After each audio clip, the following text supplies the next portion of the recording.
যে বিজেপি কোন জায়গায় দাঁড়িয়ে আছে। বিজেপি একা রয়েছে 240, অর্থাৎ বিজেপি এককভাবে পিছিয়ে রয়েছে 32টা আসনে। যদি ভেঙে চুরে বেরিয়ে আসে নীতিশ কুমার এবং চন্দ্রবাবু নাইডু, ম্যাজিক ফিগার থাকতো না। 303 থেকে 240। 2019 সালের লোকসভা নির্বাচনের চেয়ে এবার 63 আসন কমেছে নরেন্দ্র মোদীর বিজেপির ফলে। তবে প্রশ্ন হচ্ছে, ঠিক কি কারণে নরেন্দ্র মোদী এবং তার দল বিজেপির এমন ভরাডুবি? জোট রাজনীতির নির্ভরশীলতা মোদী সরকারকে ভেঙে পড়ার ঝুঁকিতে ফেলতে পারে। ভারতের লোকসভা নির্বাচন শেষ হয়েছে। নির্বাচন শেষ হওয়ার পরেও সরকার গঠন নিয়ে নতুন রাজনীতি শুরু হয়েছে। নীতিশ কুমার ও চন্দ্রবাবু নাইডুকে নিয়ে নতুন জোট সরকার করতে যাচ্ছিল নরেন্দ্র মোদী।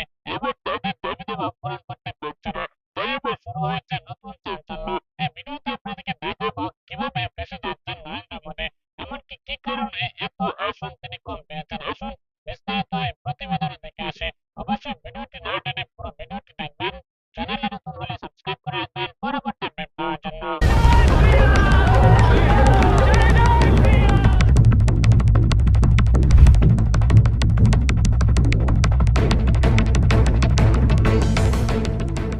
উত্তরপ্রদেশের অযোধ্যায় মুঘল আমলে নির্মিত বাবরি মসজিদ ভেঙে সেখানে নির্মাণ করা হয়েছে রাম মন্দির।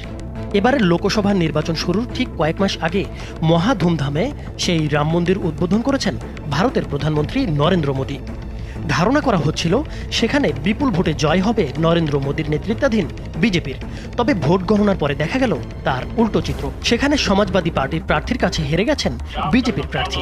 অথচ 2014 ও 2019 সালের লোকসভা নির্বাচনে এই আসনে টানা দুবার জয়ী হয়েছিলেন बीजेपी प्रार्थी। अगर राम को अयोध्या वासियों ने ठुकराया है तो राम भी उनको ठुकराएंगे। उनको कैसे हरा दिया जो 90 के दशक की वो शाम, जब लाखों की संख्या में राम भक्तों को, स्थानीय बंधुओं को गोलियों से भून दिया था और उन्हीं को जिता दिया। শুধু অযোধ্যায় নয়, বরং পুরো উত্তরপ্রদেশেই এবার বিজেপির ভরাডুবি হয়েছে। অথচ ভারতের সবচেয়ে জনবহুল এই রাজ্য এক দশকেরও বেশি সময় ধরে বিজেপির শক্ত ঘাঁটি হিসেবে পরিচিত ছিল। ভোট যত শেষের দিকে এগিয়েছে, নরেন্দ্র মোদী ততই নিজেকে ঈশ্বর প্রেরিত দূত বলে জাহির করেছেন। একবার নয়, দুবার নয়, বারবার জনতাকে মনে করে দিয়েছেন তিনি ঈশ্বরের দূত। মোদী বলেছেন, মানুষ তাকে পাগল ভাবতে পারে, তবে তিনি জানেন তিনি ঈশ্বর প্রেরিত। ভারতের কোনো রাজনৈতিক নেতা এর আগে কোনোদিন এমন দাবি করেননি। परमात्मा ने स्वयं ने मुझे किसी काम के लिए भेजा। Walton Switch, stylish and elegant. তবে এত সব প্রচার প্রচারণার পরেও সংখ্যাগরিষ্ঠতা ধরে রাখতে পারেননি মোদী। তার নিজের ভোটই কমেছে 9% বেশি। উত্তরপ্রদেশের বারাণসী থেকে লড়াই করা মোদী 5,60,000 ভোট পেয়ে জয়ী হয়েছেন, যা নিকটতম প্রতিদ্বন্দ্বী কংগ্রেস প্রার্থীর চেয়ে মাত্র 1,52,000 বেশি। এই আসনে এটি মোদীর টানা তৃতীয় জয় হলেও গত নির্বাচনের চেয়ে এবার তার ভোট কমেছে 9% বেশি। कोई भी लाभार्थी सरकार की योजना से वंचित न रहे। শেষ দফার ভোটের আগে ভারতের দক্ষিণাঞ্চলীয় রাজ্য তামিলনাড়ুর কন্যাকুমারীতে টানা 45 ঘন্টার ধ্যানে বসেছিলেন নরেন্দ্র মোদী। সেই সময়ই বিরোধীরা অভিযোগ করেছিলেন, ধ্যানে বসা মোদীর নির্বাচনী কৌশল ছাড়া আর কিছুই নয়। বিরোধীদের এই অভিযোগ সত্য ধরা হলে আদতে ধ্যানে বসেও লাভ হয়নি মোদীর, কারণ তামিলনাড়ুতে ভরাডুবি হয়েছে বিজেপির। তামিলনাড়ুতে শূন্যই রয়ে গেছে বিজেপির ফল। দলটির নেতৃত্বাধীন এনডিএ জোট এখানে মাত্র একটি আসন পেয়েছে। অনেক বিশ্লেষকের মতে শুধু তামিলনাড়ু নয়, ধর্মীয় আবেগ কাজে লাগিয়ে অন্যান্য রাজ্যেও ভোট পাওয়ার যে কৌশল মোদী নিয়েছিলেন তা চরমভাবে ব্যর্থ হয়েছে। প্রত্যাশার চেয়ে বেশি হাড্ডাহাড্ডির লড়াই হওয়া এবারের লোকসভা নির্বাচনে ভারতের প্রধানমন্ত্রী নরেন্দ্র মোদী টানা তৃতীয় দফায় জয়ী হলেও তার হিন্দুত্ববাদী দলের মাত্র 240টি আসন পাওয়া মোদীর জন্য একটি ব্যক্তিগত আঘাতের শামিল। এবার সরকার গঠনের জন্য বিজেপিকে অন্যান্য শরিক দলের উপর নির্ভরশীল হতে হয়েছে। তবে প্রশ্ন হচ্ছে, ঠিক কি কারণে নরেন্দ্র মোদী এবং তার দল বিজেপির এমন ভরাডুবি? বিজেপির আসন উল্লেখযোগ্যভাবে কমে যাওয়ার সঙ্গে যুক্ত থাকতে পারে বেকারত্ব, দ্রব্যমূল্য বৃদ্ধি, বৈষম্য বেড়ে যাওয়া, সেনাবাহিনীর নিয়োগে বিতর্কিত সংস্কার কর্মসূচি সহ অন্যান্য বিষয়। এছাড়া মোদীর উগ্র ও বিভক্তিমূলক প্রচার প্রচারণা, বিশেষ করে মুসলিমদের নিশানা বানানোর বিষয়টি কোনো কোনো অঞ্চলের ভোটারদের একঘরে করে রাখতে পারে। सरकार ने उन्होंने कहा था कि देश की संपत्ति पर पहला अधिकार मुसलमानों का है। इसका मतलब ये संपत्ति इकट्ठी करके किसको बांटेंगे? जिनके ज्यादा बच्चे हैं उनको बांटेंगे। মোদির উচ্চাকাঙ্ক্ষী প্রচারে ছিল এনডিএ জোটের 400 আসন দখল করা। এই প্রচারও মোদির নিরঙ্কুশ সংখ্যাগরিষ্ঠতা পাওয়ার ক্ষেত্রে হিতে বিপরীত হয়ে থাকতে পারে। কেননা এমন প্রচার ভারতের দরিদ্র জনগোষ্ঠীর মধ্যে এই আশঙ্কা বাড়িয়ে দিতে পারে যে নিরঙ্কুশ সংখ্যাগরিষ্ঠতা পেলে তাদের নিয়ে সংবিধানে নেতিবাচক পরিবর্তন আনা হতে পারে। মোদির দল সবচেয়ে বাধার মুখে পড়েছে ভারতের সর্ববৃহৎ রাজ্য উত্তরপ্রদেশে। রাজ্যের 80টি আসনের মধ্যে মাত্র 33টি আসন পেয়েছে বিজেপি। দেশটির জাতীয় রাজনীতিতে এ রাজ্যের বিশেষ গুরুত্ব রয়েছে।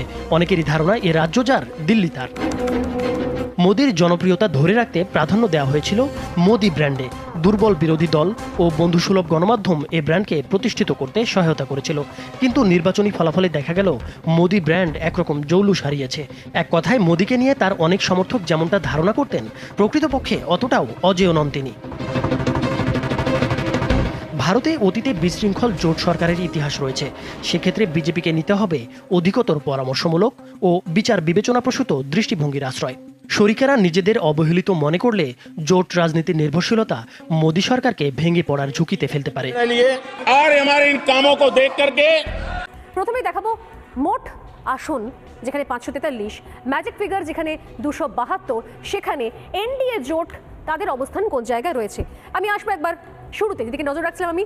মোট আসন হচ্ছে 543, ম্যাজিক ফিগার 272, এবং এই ম্যাজিক ফিগারের আশপাশে এনডিএ জোট ছিল 272টা এনডিএ জোট পেয়ে গেছে। কিন্তু ঘটনা হচ্ছে যে বিজেপি কোন জায়গায় দাঁড়িয়ে আছে। বিজেপি একা রয়েছে 240, অর্থাৎ বিজেপি এককভাবে পিছিয়ে রয়েছে 32টা আসনে। 32 কোন জায়গায় সমীকরণ চেঞ্জ হতে পারে, পরবর্তী প্লেট দেখাতে বলবো। এনডিএর মোট আসন হচ্ছে 293। সেই জায়গা থেকে দাঁড়িয়ে যারা বললাম, যারা শরিক, যাদের উপর নির্ভরতা বাড়ছে, TDP 16, JDU 12, JDS 2, JSP 2, RLD 2, NCP 1, HAM 1, মিলে হচ্ছে 293। এই জায়গা থেকে দাঁড়িয়ে অঙ্ক খুব স্পষ্ট।